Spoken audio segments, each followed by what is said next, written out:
That year the drought was severe, so the place where I lived had lost the crop. Our family has moved to another place to live, hoping for it to be better. This is an old house, consisting of many rooms, old built-in architecture. It looks slightly dusty and messy, but better than nothing. My father said to clean. The whole family can live here too, because this is the house of a deceased friend left for his father. So the whole family cleaned up. More than half finished, the house was also a lot tidier. That night, the three of us slept together. My older sister was about 15 years old at that time, and I was my second sister.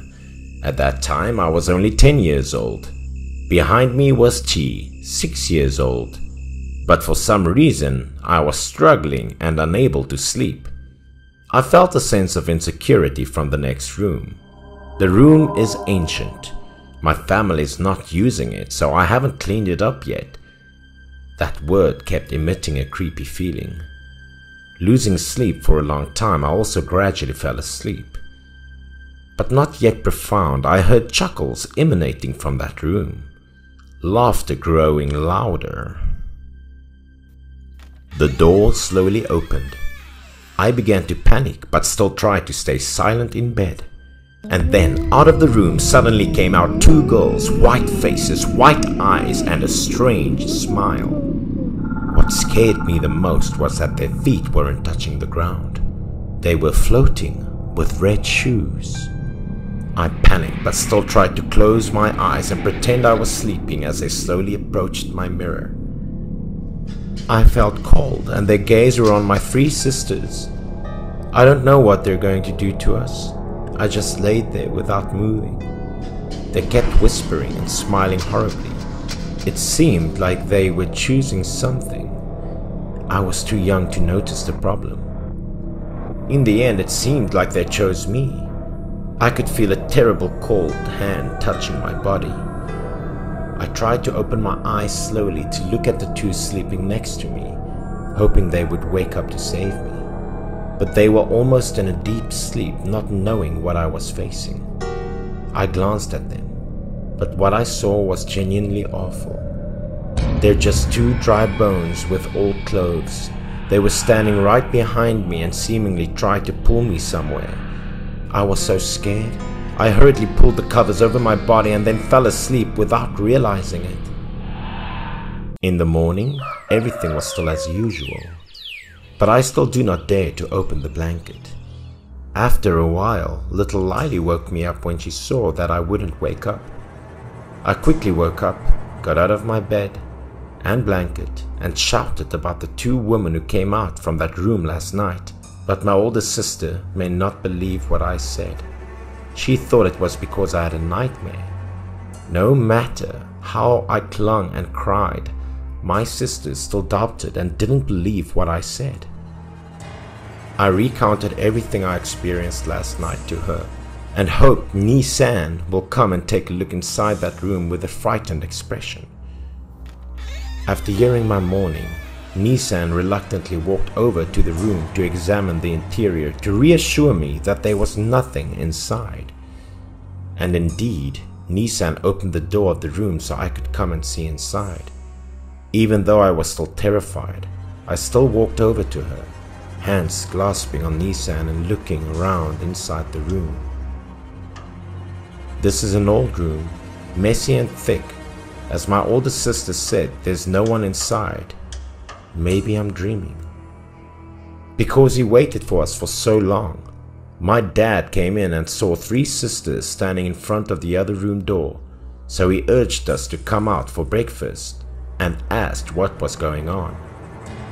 The oldest sister told him what I told her, and also told my dad that we went to see the room, but it's completely normal with no one inside. After hearing that, my father scolded us because just because of a stupid dream and not going to breakfast, my parents had to go to the fields to work. After breakfast, my second sister and my parents went to the field to harvest potatoes. Baby Lily is young, so she cannot accompany us. But since this is a peaceful countryside, we were not afraid for Lily.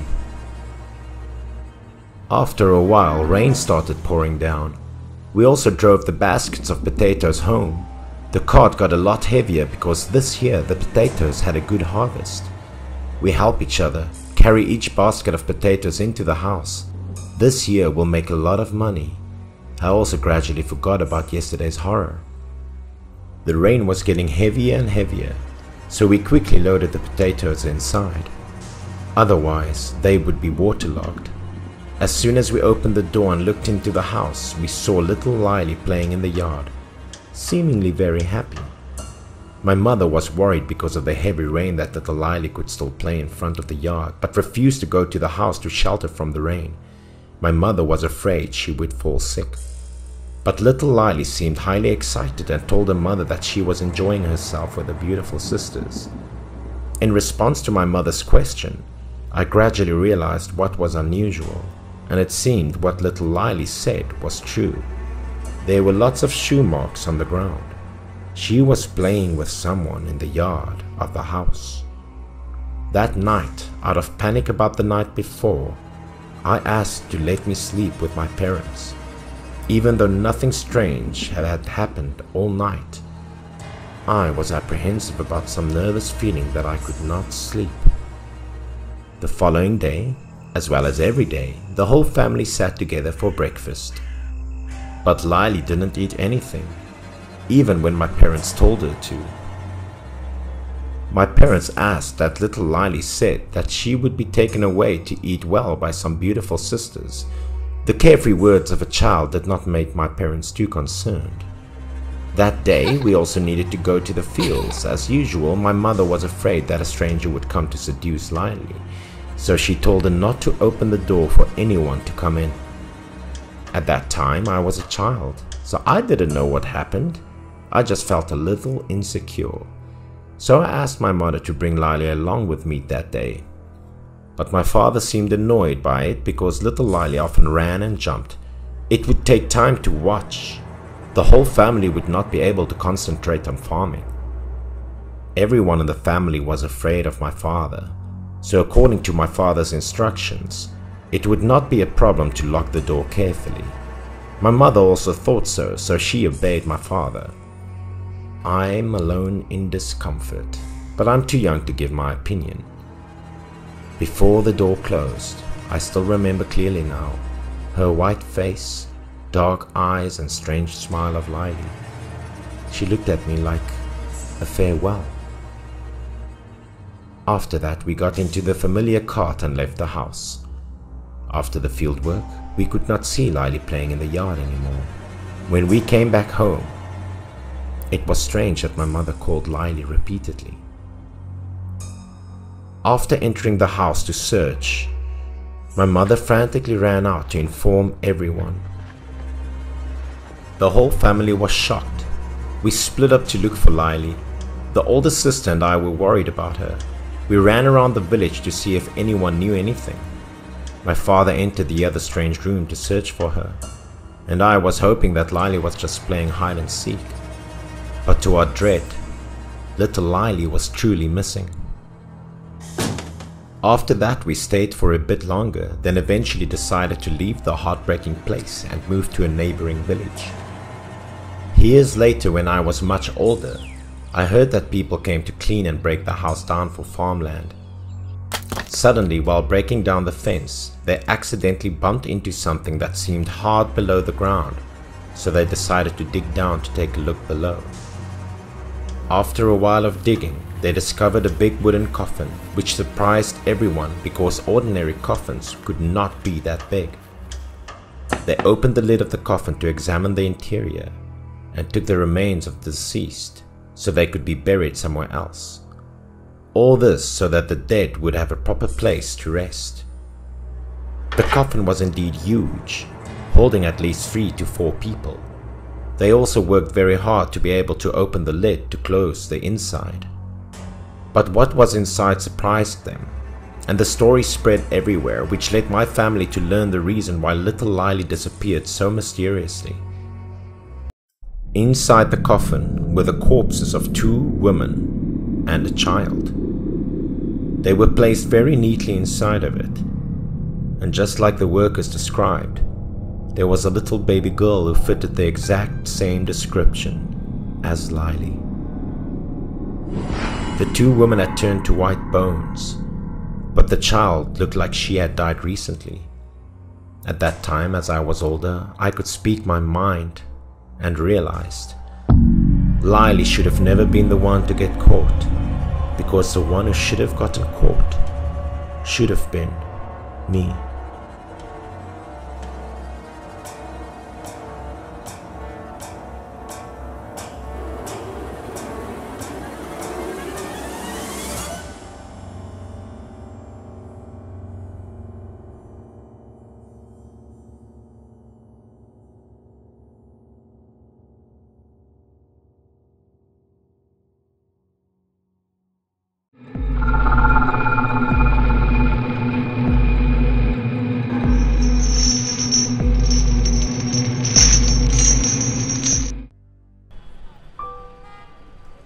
The story tells us about a guy named Lou.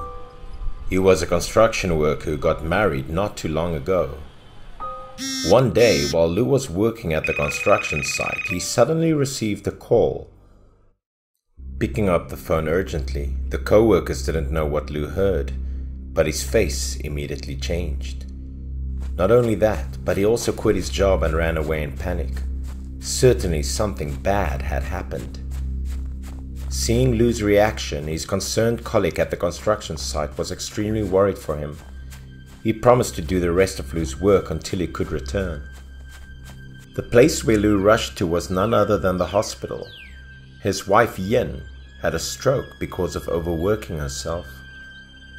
Before Lou reached his wife, Yin already closed her eyes for the last time without any last words for or from him. Tears were rolling down his cheeks. For a while, Lou was able to calm down. He stopped crying for a while in order to comfort his parents-in-law, who were just as heartbroken as he was. They then had to call the funeral service to take his wife's body home. It was the most painful trip of Lou's life. Yin's body, after returning home 2 days later, was buried and a funeral was held. This loss was too great for Lou. Loving Lou's kindness and honesty, many villagers came to burn incense and share his sadness at the funeral. Since the day of his wife's death, Lou hasn't been able to get over his deep depression. He was only working at the construction site and hanging around his house all the time in repetition. One day, while he was sweeping his backyard, suddenly the neighbor's boy ran in with a shocked face. He brought Lou shocking news. He said Yin's grave has been dug up and her body has also mysteriously disappeared. The boy had not finished all the news when Lou's face immediately turned white. He threw the broom aside and ran off to see for himself. What the boy said was totally true. The mass of the topsoil had been dug up by someone, while the lid of the coffin has also been removed. Witnessing the scene in front of him, Lou's entire body became limp. He fell to his knees hopelessly and without strength. In his mind, there was a mix of different emotions which were both painful and confusing. Seeing Lou's state, the boy just looked on silently without uttering a sound, but still silently stood beside him to express his sympathy with Lou's loss. Besides worrying about Lou's feelings, people were also concerned about where Yin's body mysteriously disappeared to. The strange story quickly spread throughout the small village as the police also came to investigate the scene. At this time, Lou seemed to have calmed down. The policemen also began to collect the testimonies of onlookers. Not only the police, but all the villagers also gathered at Yin's grave. They all gossiped noisily about it. Amongst them, there was a very strange old woman talking out loud. Perhaps Yin was revived to live again and climbed out of her grave herself. The old woman's words immediately received the attention of everyone around. Everyone knew and argued what she said was nonsense and insensitive. However, some people supported the old woman and said that what she said could be a possibility. Another young man also expressed his strange views. He thought that perhaps Yin died without a reason, so her soul was left restless and couldn't enter heaven. Multiple people came with different points of views and quarreled and debated without end. But who was right and who was wrong, nobody knew, as it was all one big mystery. The investigation didn't seem to have any unusual factors or helpful leads, and the testimonies of people didn't help too much either. So the case went into deadlock. As 1 day, 2 days and a week have passed, Yin's body was not found yet, and Lu's mood had gotten worse. Thinking of his wife, he couldn't sleep, so he drank alcohol. He drank so much until he passed out. But his sleep only lasted a few minutes, since his body started making strange impulses and movements. Lu was dreaming of his wife. How strange! In this dream she was wearing a white dress and wedding accessories. With a trembling voice, Yin kept calling for help. Without considering the reality of the matter, Lu rushed over to hug Yin without listening to the words she was saying. While he was running to her, Yin suddenly disappeared. Then, in a flash, she appeared behind him to Lu's surprise. When Lu even didn't understand what was going on, he heard her voice calling for help once again. After that, she turned away. Lu stood alone in the dark space to look for Yin. He called his wife's name hoarsely, but to no avail. When he woke up, Lu's mouth kept calling out his wife's name. He painfully realized that it was just a dream. Lu couldn't stop thinking about it though. He really couldn't remember what his wife said before leaving. With a confused mood, Lu went to the other village to visit a friend. This was his friend from the construction site. Lu didn't hide anything. He told his friend everything from the wife's missing body to the dream he had last night. Hearing Lu's story, his face immediately changed. He replied to Lu that maybe he developed mental health problems and thus started hallucinating. Lu felt his friend wasn't believing. The friend even concluded that Lu was not mentally healthy, and therefore Lu was quite upset and responded a bit aggressively towards his friend. With a serious face and a sharp voice, Lu confirmed that his wife was definitely trying to tell him something. But no matter how serious Lu appeared to be, his friend could not believe such devilish stories. To help his friend overcome his sadness, he took Lu to go around the market. But it seemed that the bustle of the countryside market could not improve Lu's mood. After walking for a while, his friend suddenly stopped. He looked so surprised. He saw a wedding clothing stall. He couldn't imagine that wedding dresses could even be sold at this market. Because of the friend's interest, he asked Lu to take a look at the stall. Because of the enthusiasm of the friend, Lu agreed to have a look. Then, as soon as he took a glance at something, his face immediately changed. Inside the clothing stall, there was an outfit that looked exactly the same as the one Yin wore in his dream last night. Of course, Lu couldn't just leave. He rushed inside to ask the seller about it. He pointed at the outfit and asked her, "Excuse me, has anyone bought this outfit in recent days?" She answered that this was the newest outfit in the stall, and the first one was sold on the same date that Yin's body disappeared. She added that the person who bought it was the man who had just left her stall. He also bought hair clips. Saying nothing, Lu immediately chased after the man despite the advice to stop from his friend. Although everything was still not really clear, Lu also had a hunch that he would find his wife's body. Because the friend couldn't leave Lu alone, he also followed shortly behind Lu.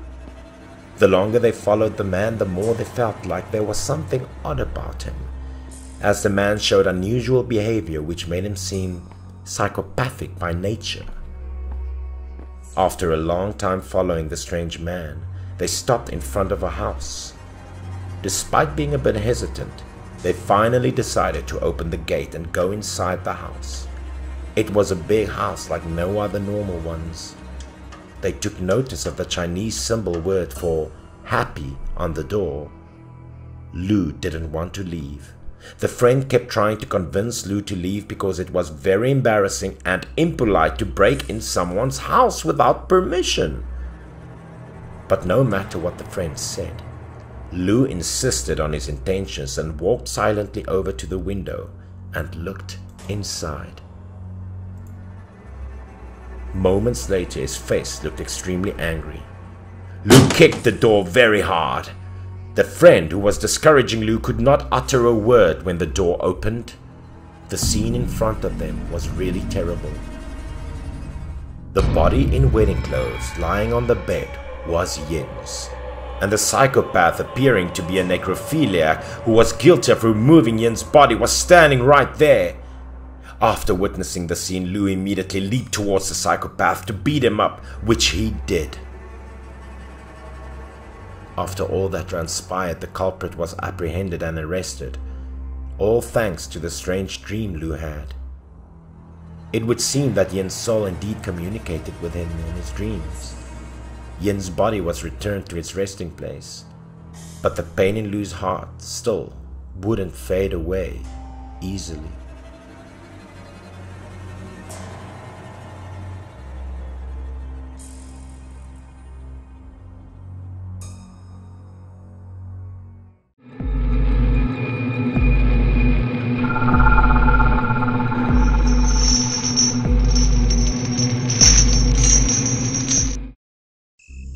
This is a scary story that happened to a doctor named Coco. During her internship at a hospital, she repeatedly encountered horrors. The first time was when Coco and the female head of the department were on duty together during the night shift. It was almost 12 o'clock at night, so the head of the department was feeling hungry. She asked Coco if she wanted something to eat.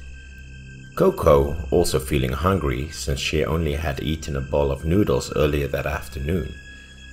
Coco immediately got out of her seat, happily asked the chief doctor what she wanted to eat, and decided to go to the convenience store which was opposite to the hospital to buy something. At the first time when she was placed to work at this hospital, Coco did not dare to walk the corridors alone at night, because it was very long and dark.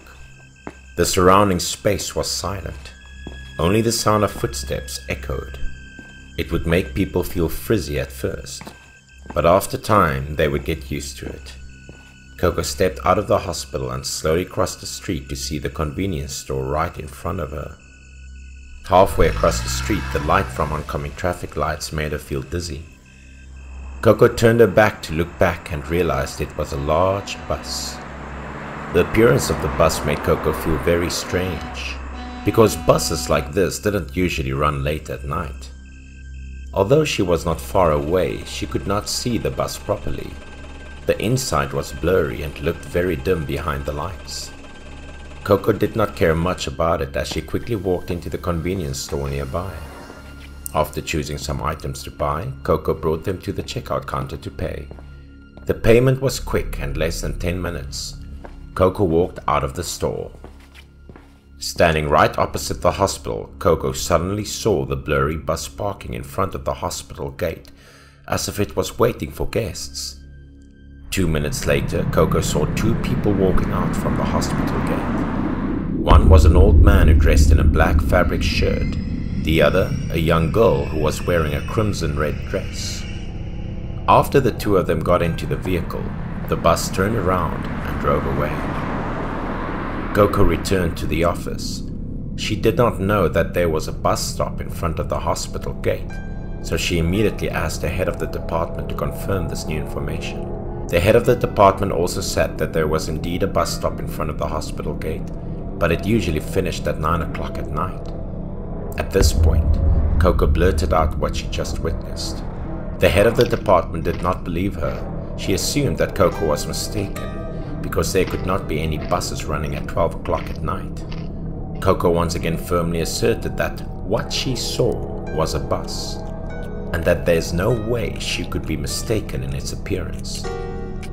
When she finished listening to Coco, the head of the department seemed to remember something, and looked like she had a bit of a shock on her face. Coco became aware of this, which sparked more intrigue in her mind as the head doctor's strange expression made her feel subconsciously scared for what's to come. The head doctor didn't explain anything. She suddenly got up and walked out. At the same time, she said that what Coco saw reminded her of something. Seeing the head doctor's strange appearance, Coco could not help but follow her curiously. In the hallway, the head of the department was walking and recalling a month ago. There was a nurse on night duty, and she also saw a bus stop in front of the hospital to pick up passengers. The head doctor was suspicious of something. She immediately led Coco to find the nurse who was on night duty and asked if there were any patients who died tonight. The nurse on duty immediately replied that 2 patients had just passed away. She also felt strange, for some reason, as the head doctor took care of the deceased patient. After getting the answer, the head of the department continued to ask for more information about the 2 dead people. The nurse on duty was surprised and said that the 2 had just passed away were an old man and a young girl. Due to their critical illness, the hospital was unable to treat them in time. Coco was surprised to hear this and immediately confirmed whether the 2 deceased were a person dressed in black and the other wearing a red dress. Suddenly, the nurse next to her was astonished. She wondered how Coco was able to tell what the 2 deceased patients looked like. The nurse went on to confirm that the 2 died just as Coco described it. The old man died first. He was dressed in a robe by the family earlier in the hospital. The young girl had suffered a stroke and died 2 hours later in the red dress she wore before coming to the hospital. Coco was stunned and in dismay for a few minutes when she realized that the 2 people she saw must have been ghosts. Seeing Coco's unstable expression, the 2 nurses expressed concern and couldn't help but wonder what happened to her. At this point, the head of the department told the 2 nurses what Coco had seen. The story shocked the 2 nurses. They became more and more worried because something similar had happened before. Last month, a night shift nurse accidentally saw a lot of people picked up by a bus at the hospital gate. Later, she found out that they were all dead patients from the hospital. Since then, everyone assumed that it was a bus coming from the underworld to pick up the souls of the dead. The second thing that Coco witnessed happened in the hospital's pediatric department. That night, Coco was on shift duty. In her spare time, she went online to read the news for entertainment. At this moment, Coco suddenly heard a lot of loud footsteps, children and laughter in the hallway outside the door. Children were active. They joked and ran loudly in front of Coco's office, which made her feel very strange. It was almost 12 o'clock at night. Usually the kids should have gone to bed already. Out of curiosity, Coco decided to go outside and take a look. She opened the door, leaned forward and looked out. The lights in the corridor were switched on alternate. There were dark and light spaces. Coco looked into the direction where there were footsteps and children's sounds, but could not see anyone. Coco turned her head to the opposite direction, still unable to see anyone. She thought she must have misheard something, so she intended to go back into the room and then close the door slowly. However, when Coco was about to close the door shut, from the end of the hall there suddenly came a burst of children's giggles. Coco immediately stepped out and suddenly saw a figure of a boy running across the corner of the dark corridor. Coco did not think much and quickly chased after the child to see what he was up to. She ran to the end of the hallway and then turned into a dark corner of the hospital. Finally, Coco saw a boy standing by the window. Coco walked over and gently told the boy to go back to the resting room. At the same time, she asked why the boy was not sleeping since it was late. Hearing Coco's question, the boy slowly turned around. It turned out that this was the patient's room 402. The boy suddenly laughed happily, saying that he was playing chase with a little girl, so he didn't want to go to bed early. Coco looked back, but did not see a little girl he was talking about, and urged him to go back to his room to sleep. Having to go back to the room, the boy expressed regret. Although Coco said that there were no girls here, the boy insisted that the girl next door asked him to go out. Coco wondered and asked him which room he was referring to. The boy immediately responded to information regarding the little girl he had met. There was apparently a child in room 401 with a very cute ponytail. Hearing the boy's description, Coco realized who it was because she had recognized a similar description about this patient earlier. Coco led the boy back to the hospital room and at the same time told him not to go out at night even if someone called. Coco was very worried at this time. She turned her gaze towards the empty hallway as if she was afraid of something. After that, she hurried back to her office. Here, in this place, her chest gradually relaxed the tension and anxiety. The boy's words made her head numb for a moment. Her hands and feet were also covered with goosebumps, because the little girl in room 401 that the boy described accurately just passed away more than 2 days ago.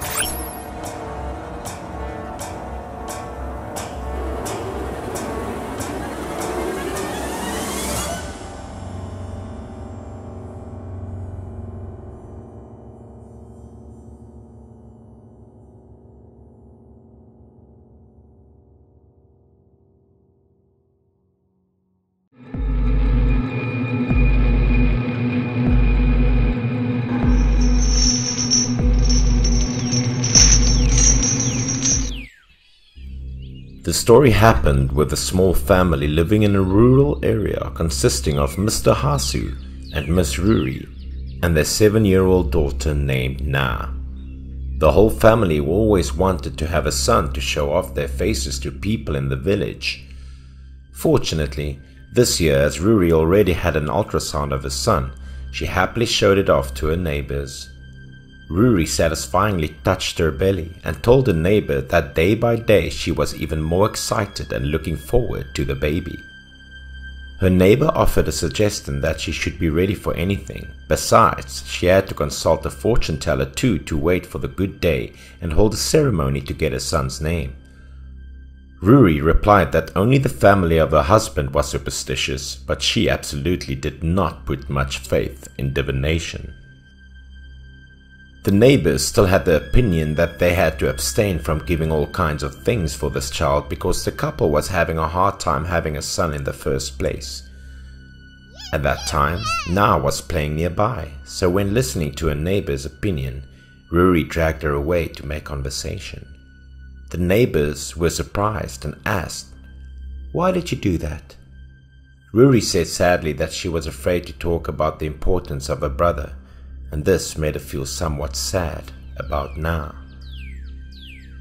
Finally, the day of delivery had arrived, and Hasu's family eagerly awaited birth, and eventually Hasu held the baby son in his arms.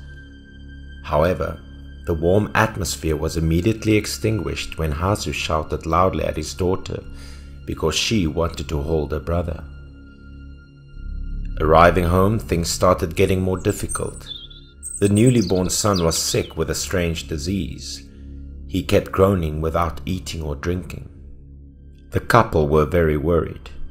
Ruri was anxious, especially when she saw the child's face deteriorating. Hasu hurriedly looked at his son and told his wife, "It is not good, my dear. If he continues to quit feeding like that, he will be malnourished." The couple hurriedly took their child to the hospital. Even though the doctor advised him that the family could be reassured and that the child had a common cold, Hasu argued that things were much more serious in his opinion. Since his son was sick, Hasu stayed awake for a few days, and the son cost a fortune to him. He wouldn't let anything happen to his son. Hasu's mother was a feudal woman with strong feudal thoughts and discussed the possibility about asking a shaman to take a look at the child with her son. She wasn't sure what was happening, and she might have some thoughts that this problem could be possibly related to demons. Hasu thought for a while and understood that what his mother said was correct. The mother went to find the famous magician and invited him to their home. She brought him in to meet Hasu. Hasu politely greeted him, politely explained the situation of the newborn child. Then he went back inside the house and called out loudly, "Mother of children, hurry up and bring our son here."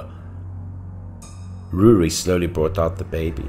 His health was very weak at that moment. The shaman asked if the father had done anything unusual before the birth of his son. Hasu assured that he was a very gentle person and had never done any bad things.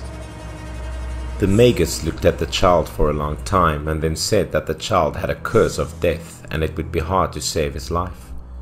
The shaman went on to explain that the family had been cursed to have only one child, so that when the couple tried to have more than one child, the consequences would be dreadful.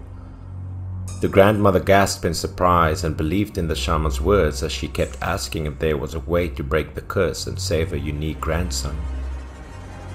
The shaman sighed and said there was still a way, but they'd better forget it. The shaman glanced around and then said, "Just having one child in the family is enough." The words of the shaman were similar to the sound of lightning crashing on an eardrum. So in order to save the newly born, the only choice the family had was to throw away their firstborn. The mother was crying, hugging her daughter without letting go. She insisted that they should not believe the words of the magician. Hasu saw that his wife was rigid, so he got angry and shouted loudly, "Will you stop crying? It's come to this. We can't lose that son. He's the future of our family." Hasu tried to explain to his wife that they could not raise both children at the same time, and a son was the most important thing at present, and it was not easy for him either, as he was very anxious to choose. Then Hasu hugged his daughter and dragged her outside while the mother and daughter screamed, reaching for each other. The desperate mother shed tears for her daughter. The poor girl was sobbing in fear. She didn't know where fate would take her when she had to leave her mother's arms. However, Hasu still insisted on taking his daughter away. He gave her to a man from the next village who wanted to adopt her. That night, the small family was completely absent from laughter and talking. The atmosphere was strangely gloomy. The Hasu family and their young son slept very early. Until late at night there was suddenly a groan coming from nowhere through the window into Ruri's ears. The occasional moaning startled her to wake up. It was clearly a child's voice, Ruri thought to herself. Then she slowly pulled back the curtains as dim light from outside flooded into the room. Suddenly in front of the window there was a familiar figure of her eldest daughter, who was standing silently staring into her mother's eyes. Ruri was shaken. She rolled her eyes when she saw her daughter coming home at this moment. Moreover, before her eyes was her tragic appearance. Her whole body was wet, her skin was pale, and her eyes were as white as those of the underworld. The water ran down the leg of her pants into a pool on the ground, looking as if she had just been soaked in water. Her face was devoid of emotion. Her mouth began to sputter a few trembling words calling out to her mother. Ruri rushed over to see what was wrong with the child. She panicked and asked her daughter why this mess happened. However, the answer to her mother's questions was just cold silence from the poor little girl. After a while, she stammered a few words, saying that it was true that her parents wanted her to leave. Hearing all of this, Ruri bursted into tears, hugging her daughter and apologizing with all her strength. The little girl continued to say strange words. She said that it was too late and they could never go back to the way things were. Ruri rubbed her face and told her everything would be fine. It broke her heart as she stroked the hair of her daughter, but she knew that this was no longer her daughter. The little girl looked up at her mother and told her that she had to go now. She just wanted to come here to see her mother for the last time. The mother had not yet reacted when the little girl vanished like an illusion right before her eyes. When she looked back, only her shaking hands could be seen. The mother was so bewildered and couldn't understand what was going on. She lowered her head and looked to the ground. There was still a large pool of water on the ground, which might mean that the girl's soul really returned to it and that she probably met a bad fate. When the mother looked at the gate, she found it had been open. She rushed outside. She ran while screaming her daughter's name in madness. She was running across the village road that was dark without a person in sight. She screamed and cried even louder, knowing that something bad had definitely happened to her daughter. But all she saw was a dream. Hasu woke up holding his crying son. He tried to calm Ruri down. When Ruri woke up, Hasu asked a lot about what she dreamt about. She sadly recounted what she saw and her dead daughter with her soul appearing in the dream. Hasu didn't seem to believe it, but Ruri's attitude showed that what she said was completely uncensored. Hasu advised his wife to go to bed early. This time their family had many difficulties to face, so they had to try to overcome it all. The next morning, when Ruri was going to visit her daughter with her belongings, there was a loud scream in the yard, as a man in the next village who adopted Na came running in asking to meet the couple. Hasu greeted and asked him about what was going on as the man stammered and said, Your daughter left my home last night and I didn't see her in the morning." Ruri panicked when she heard the news. Hasu was now sweating profusely. His face was showing real concern. The man added that at the back of his house was a forest and a dangerous river, so they needed to find the girl immediately. When the mother heard it all, her eyes went wild with fear. She remembered what happened last night when she met the little girl. Could it be that this was an omen? The three of them went together to search for her and hoped that she had just gotten lost somewhere. But a tragic thing happened. Hasu eventually found the body of his daughter lying face down in cold water as he dragged his heavy steps with long tears. Holding the body of a child in her arms, Ruri cried for many hours on that day, and Hasu knelt on the ground with guilt and regret. Her mother mourned and tormented her heart for not being able to protect her daughter. Several months after the horrible event, the tragedy of the Hasu family didn't end there. The son also couldn't survive, as he passed away in the autumn of that year. The poor mother went mad with grief. She kept holding the pillow in her lap and calling for her children. And Hasu? He fell to alcohol addiction, as his fortune also disappeared with it. Now he had truly lost everything.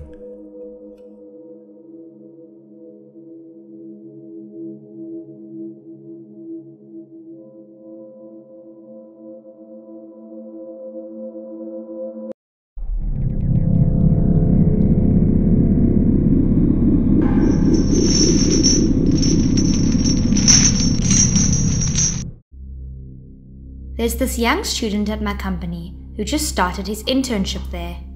His name is Tatsu. He and I like to chat to each other.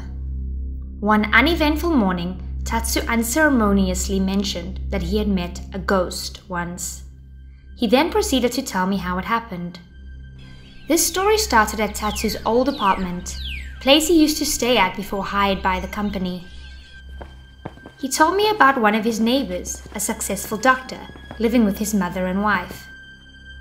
It is obvious that his wife was quite young. She often wore bold makeup and sexy clothes. Their age difference, along with their different styles in clothing, aroused a feeling of distrust and unease to others. One day, while getting ready for work, Tatsu came across his neighbor, the doctor. He was struggling to carry some heavy luggage while eagerly looking at his watch as if he was waiting for someone. My colleague, curious, went over to ask him if he needed help. The man looked up and, smiling, said that he was going on a 2-month business trip. Tatsu was no stranger to the doctor's family. In fact, the doctor's aunt often shared her homemade dumplings with him. It had been a long time since he saw her, so he was actually quite curious to know about her. After a few tense moments, the man broke down and revealed the pain that was tormenting him. His mother, he said, had terminal cancer and was receiving treatment at home. Tatsu was shocked to hear the news. He would never have expected such a kind and joyful woman to catch such a terrible disease. Surely the poor doctor must have felt powerless and impotent if he was unable to help her, he said. Tatsu then mentioned he had to rush because he was late for his shift, so the two said their goodbyes and went on their way. Tatsu couldn't stop to look back at the man on his way out. He noted how his expression seemed to change as he walked away. Time went on and the doctor's absence in the house was eventually dismissed. And so it was until one day my colleague was taking out the garbage when he saw something strange. Tatsu had just opened the door when he noticed, down the stairs, to his right, a couple walking up towards him. As soon as the woman noticed him, her expression changed. Tatsu was quick to realize this was the doctor's wife. Tatsu couldn't mutter a word before the woman started introducing the young man to him. She said he was her younger brother from the countryside. Tatsu, being an honest and trusting person, thought nothing of this encounter. But the young brother lost his balance and tripped down the stairs. Fortunately, but unconvincingly, her sister saved him. The young man looked at Tatsu with distrust. Tatsu left right after, not feeling quite at ease around those two. On a different occasion, Tatsu heard the doorbell ring at his neighbor's apartment, and in curiosity took a peek to see who it was. For a brief moment, he saw the so-called siblings being extremely intimate with each other. A sister would never do that with her brother, and a brother would definitely not do that to his sister, he thought. A few days passed and Tatsu forgot about what he had seen. One morning, on his way out, Tatsu felt the smell of incense and could sense a feeling of mourning nearby. And just as he was thinking this, his neighbor opened the door. His face lacked life. All it reflected was sadness. He was wearing a traditional white garment that is worn for funerals. I had to ask Tatsu if he really dared to ask him if his mother was dead. After hearing this, he nodded his head to confirm, while wiping the tears from the corner of his eyes. When Tatsu heard this, he was shocked. He couldn't believe she was gone so soon. He offered his condolences to the family and asked for permission to come in and burn incense in her honor. As soon as he walked into his apartment, he saw the doctor's wife sitting on the sofa, eyes glued to her phone and with an indifferent expression on her face. When she saw him, her face was startled and her discomfort became apparent. After seeing her, he suddenly recalled what he saw days before. But he knew that wasn't the time or place to bring it up now. He had to quietly pray for his aunt and burn some incense for her. After lighting the incense on the fire, he noticed a strange silhouette forming above him.